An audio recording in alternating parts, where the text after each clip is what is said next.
Lights, camera, action. Hey, hey, hey, hey, hey. You tuned into the coffee break with the friendly, fabulous, fantastic, feisty, fierce, phenomenal. Is that enough F's for you? That last one wasn't enough, but it sounds like it. Phenomenal. Laura Thompson, general manager and creator of TAN TV, the African American Network. We have a local feel and a global reach. And guess who I ran into? She's always following me around, man. I just saw her a couple of days ago, and now here she is again, the friendly, fabulous, phenomenal, feisty, fierce, just like me, Shaniqua Staples. And one little key thing about Shaniqua Staples is that she's related to the Staples family that used to sing back in the day. Yes.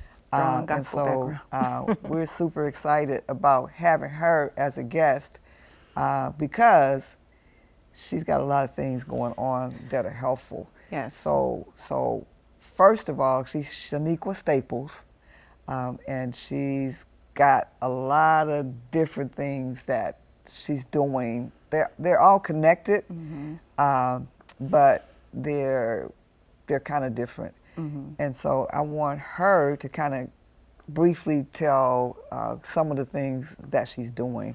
Yes. And then we'll talk about, we'll break them down and make them make sense to you. Thank you. Again, Ms. Lauren, thank you again for having me. Yes, I know I'm be stalking you. I said, man, leave me alone, dog. But I appreciate you because you ain't told me to go away yet. Right. So yes, I'm Shaniqua Staples. So just a little bit of background about me. I'm in San Antonio. I've been here for 5 years. I am a licensed social worker here in the state of Texas. Okay. So what I do for a living is I am a crisis manager. So basically I work for International Crisis Service on a platform that's online. Okay. But since I've been here, it's a couple things that has kind of happened to me that made me kind of shift gears in regards to where my purpose lies. So I have an organization called Rebirth Her. Rebirth Her focuses on support and individual counseling for African American women. Because sometimes I feel that as African American women, we don't always get the same care that we need when we're going through that postpartum stage. And again, mine kind of came from personal experience, but our hurt looks a little bit different. Our language is a little bit different. So what I did was work with women in the city and kind of help them have a support group so that they can feel comfortable and have that safe space. And also so that they can have a therapist who looks like them and understands what they're going to. So that's what I do at Rebirth Her. Wow. And then also I have the Melanin Movers Movement. It's an organization that I found with Miss Shalonda, and it came out of the empowerment conference that we had last year. The goal for the empowerment conference was to allow women to be their authentic self, because we realize no matter who you are, sometimes it's so hard to be who you truly supposed to be. You're taking care of everybody, you're doing everything else, but who's the real you? Who's cheering for you? And we put our dreams and goals on a back burner for so long, and we wake up and say, what happened? And we just wanted to help women understand that, you know, you're more than a wife, you're more than a mom, a sister, a daughter, you know, you are somebody too. And we don't care if your goal is you want to get your GED, be an actress, be a doctor. We don't care how old you are. We want to make sure that you have support system right here in the city to be able to help accomplish those dreams. So when we came up with this idea and we had the conference, it was a great success. We had a lot of women who realized that they were not living in their purpose, that they were not being who they were truly supposed to be. So we had speakers who were local in the city, because we also realized that it's important to know what resources you have in your city. Sometimes you don't have to always outsource. There's amazing people right in your backyard, you don't even know about it. So we had a lot of women who just had experience in different areas in regards to relationships, how to start their own business, corporate America, just helping people understand how to get to their dream. So once we had that, we realized that this is big. This is beyond San Antonio. There's women, men, youth everywhere who have a hard time, especially African Americans, to figure out who they really are. So that's where Melanin Movers movement came in. Our goal is to provide that support system on a bigger level. So what we're doing with our organization right now, we're shaping it, we're getting it all together. We're hoping to launch sometime probably mid to end 2020, because the goal is to have something done correctly. You know, you may have an idea, but you want to make sure that you're doing it right. And we want to provide non-clinical support to individuals who may have mental health disorders. We want to be able to provide mentorship programs for men, women, and children, youth programs. We just want to do so much for the community because we realize it's something that is lacking here in the community that's just for us. Wow. So how do people, let's talk about your, as a social worker. Yes. So, and I didn't know you did this virtual. I was like, how can I always get in contact with her? But so how does that work as a virtual Yeah, so definitely. So with platform? Yeah, so with the crisis text line, the organization that I work for, basically you just text 741 for free, 24/7, and you'll get a counselor. This counselor is a real human, and they could be anywhere in the world, and they're able to provide you anonymous crisis services for free. Wow. And they always have support online, so they always have a supervisor or manager who is a licensed counselor, a social worker, psychiatrist. So they're never alone. They're never alone. So everything is virtual because we realize that in today's society, a lot of people are not talking. They're not doing so much face to face. They're texting. That's their language. Wow. And crises come in all languages. So we want to be able to provide them with that support so that they know that, okay, I'm in trouble. I don't know who to talk to, but there is still someone I can talk to, even though I can't express what I'm going through verbally. Right. Yes. And sometimes people, the brick and mortar stuff is kind of, I don't know what's going to happen with the brick and mortar stuff, but sometimes people just don't know where to go. Exactly. So how do they find out about you? Yeah. So with crisis text line, they can just literally text 741 from any of the major carriers. So any of you have a major carrier, it's free. So just like if you would call 911, that's free. If you text 741 is free service as well. Wow. But I mean, how do they know to do that? Well, so we're working because of the fact that crisis text line is only about 6 years old. We're still growing. Okay. So it's literally a word of mouth. Okay. Word of mouth. We do have some promotion like on social media platforms. We are huge in California, but in regards to like a local reach here, it's literally word of mouth. A lot of therapists and other organizations will give out the number or give out the card so that people can have it, but that's something that we're working on. We're working on kind of growing crisis text line so that more people know that this is a service that they can get and they can utilize. Wow. So how'd you get involved in it? Well, so I got involved in it. It's crazy because I actually started working with Crisis Text Line when they first started. And this was a big transition for me because I come from corporate America. I was a health manager for one of the health plans here in San Antonio. And I was doing training with this organization, Crisis Text Line. It got to the point where they were like, they don't want to outsource anymore. They want to bring everything in-house. So they were like, hey, we're going to hire supervisors, this, that, and third. And that was hard for me. I'm like, okay, I know tech companies are growing, but do I leave corporate safety healthcare with my family to go to this don't know in New York remote job? I never worked remote at that time. I'm used to going into an office, but I took a leap of faith. I worked both jobs for a year. It was the worst thing that I ever did. And I was like, you know what? I'm going to go where my passion lies. My passion was no longer doing social work in the healthcare fields. I didn't really enjoy being a manager there. So I was like, I'm going to take this leap of faith with this organization. I did. And honestly, it was the best decision that I made. Because it allows me to help people on a different level, on a different platform. And it also showed me that as a social worker, you have options in regards to where you go with your career. Because I think a lot of times people see social workers and think just case manager or, nonprofits or CPS. But, as the world is growing and evolving, so is social workers. So this showed me that this is another area that I can kind of go into. And another thing about Crisis Text Line is they are the reason how I got into wanting to be my own boss. Because I never wanted to be an entrepreneur at all. Like that was not a goal, a dream, or anything.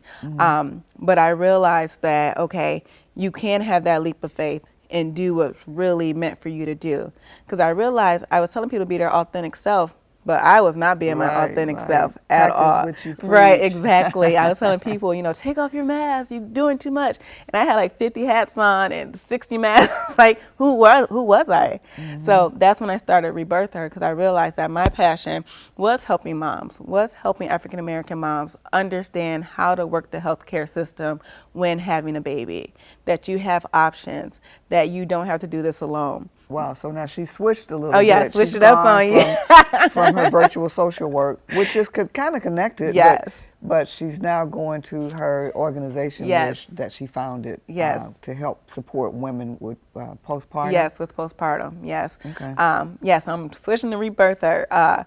What ended up happening when my husband had our son, our youngest son, my experience after I had him was terrible. I literally, as a social worker, it's like, okay, I know the signs. I'm going through postpartum. And I told the doctor, I checked off everything, and she just told me, I'll see you in 6 weeks for your baby checkup. And I literally sat in my car and cried for a very long time, because I'm like, I'm here with a new baby. All my kids are like 7 years apart. My husband has this demanding job. I'm like, I'm starting all over with no family and no help. And this is a lot. And I called a friend and she told me, she's like, you know what to do. She literally was like, you know what to do. Like, you already have the tools. And I thought about that and I realized that's what I always tell people. You have a mental toolkit. You have to be able to reach in that and use it when you need it. And that's when I started with Rebirth Her. We started doing little things in churches and event centers where I would just get groups of women together and just literally, I would just blast up on social media, hey, I'm doing this postpartum support group. You're more than welcome to come. Or I'm doing individual counseling. If you need it, I'm here for you. And it kind of just started to grow from there. And then I started to be kind of that bugaboo at the WIC offices and just like literally just be posted up there and talking with the staff and everything and just seeing if any women need any additional support. And you just won a contract Yes, with WIC, didn't you? yes. Wow. So What yes. is WIC? WIC Okay, is for people that Women, don't know. Infant, and Children. So Okay. it's a public assistance program that provides formula. It provides support in regards to how to feed your baby healthy feeding, breastfeeding, a lot of different areas just to make sure that women have the resources to be able to be a support for their children, which is very, very important, especially in those early years. We want to always promote healthy living, healthy eating. So this program provides different benefits so those women can have the nutrients and the food needed in order to basically raise their babies, help them keep themselves healthy as well. And they also have lots of different classes that they do in regards to, they have support groups as well. And then, with me doing the postpartum support group for minority women. Wow, that's huge. Yeah, That's huge. yes. And they also have different shopping programs. They have a lot of stuff. I always say, I know a lot of people don't really know a lot of the public assistance programs, but they are really helpful when it comes to a lot of women who need that additional support. Wow. So she does the Crisis International Yes. Text? Yes. Text International? Yes, Crisis Text Line. So it's an international crisis text service. And so how can they text you? They can text 741-741, and they can talk with a live crisis counselor. Wow. And then Rebirth is a... Yes, Rebirth Her is it was LLC. We're working on getting a nonprofit status. And Rebirth Her, you can actually go to my Facebook page, which is Rebirth Her, and all the contact information is on there. Rebirth Her is really my grassroots it's one of those things where like it grew before everything else grew. So you're like trying to play catch up with it. There's a big need. There'll always be a need for that. Yes, exactly, exactly. Yeah. So she's super excited. She's something else, like those staples. But I like your earrings. Those are really cool. Yes. Those are really cool. We're gonna talk about this 80s more baby. in a little bit in the future. Okay. Yeah, because I met a woman. She's in Arizona, and she basically does handmade jewelry. And mine says 80s baby, so that kind of tells my age a little bit. But she focuses on melanin women, and she has some great styles, and basically if she doesn't have it, she can create it. And she's just amazing. So I've been meeting a lot of people who kind of all have the same passion of what they are trying to create when it comes to melanin women, because I think at the end of the day, we're all trying to allow people to see that we are something. We are the best version of us, and here we are. So it's been great. Wow. So she makes you realize your authentic Yes, self. your authentic self. So I had an opportunity to interview Shaniqua before their Melanin Yes. Movements event, a Melanin Women's event. Yes. And it was awesome. You know, I didn't know what to expect. I just kept getting this inbox from this lady, and she said, I was determined. You know, we have our event. Can we get an interview? And I always wonder, how do they find out about TAN TV? I can tell you that. So I found out about you a couple ways. One, someone at my church, they knew about you. And they, hey, have you ever talked to Miss Laura? Like, who is that? She does TAN TV. What is that? So I started researching, and once with the internet, once you start researching, then all your stuff somehow pops up on your timeline, and I start seeing all your amazing interviews. And I loved how you would do your snippets. And I love how you would just have a regular conversation. And I was like, yeah, I got to reach out to her. So I put it on my calendar reminder every 2 weeks, even if you don't respond. She said, it's January. We're having our event in November. Can we be on your show? And I'm like, okay, yeah.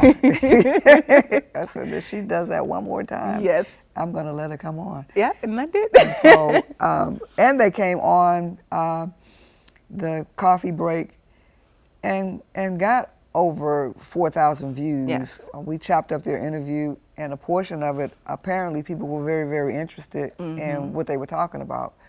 And, you know, people just kept looking at it.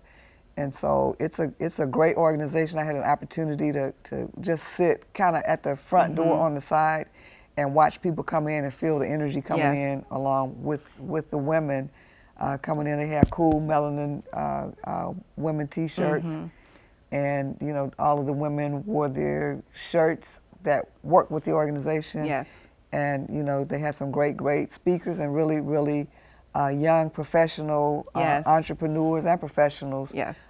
They had vendors, and it was really, really something to see. And, you know, all of these organizations that support African American women are really, really near and dear to my heart.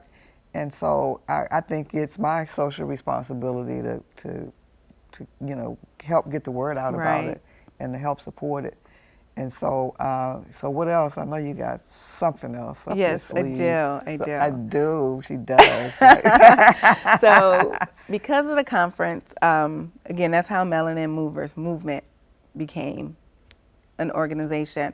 So Melanin Movers Movement is a nonprofit. So we are an established nonprofit here in the city of San Antonio. And again, like I stated previously, our goal is to ensure that the people of San Antonio have a support system, that they understand what mental health really is, because in our community, a lot of time, we don't really talk about mental health. They just say she just act like that. Yeah, she just act like that, or that's that in the family, or go to church and pray about it. But we don't never look at the different tools needed. Because of my gospel and my background, I do believe in going to church and praying about it. But I also believe that God puts people in your life, like doctors and therapists, with the tools to help you get through it. And I think sometimes we forget that component. We forget to say that part in the church. So that's another thing that Melanin Movers Movement will be doing, is going out educating the churches and community organizations who may not deal with mental illness to let them know what it is, what a mental illness can look like, and the type of supports that someone can receive for it. Wow, so we're super excited to have had Shaniqua Staples back on the coffee break. You've been tuned into the coffee break. This is your friendly, fabulous Laura Thompson, general manager and creator of TAN TV, the African American Network. We have a local feel and a global reach, and thank you so much. Thank you, I appreciate it. Hanging out with me a little bit. Of course, and I'll still be following you. So. All right.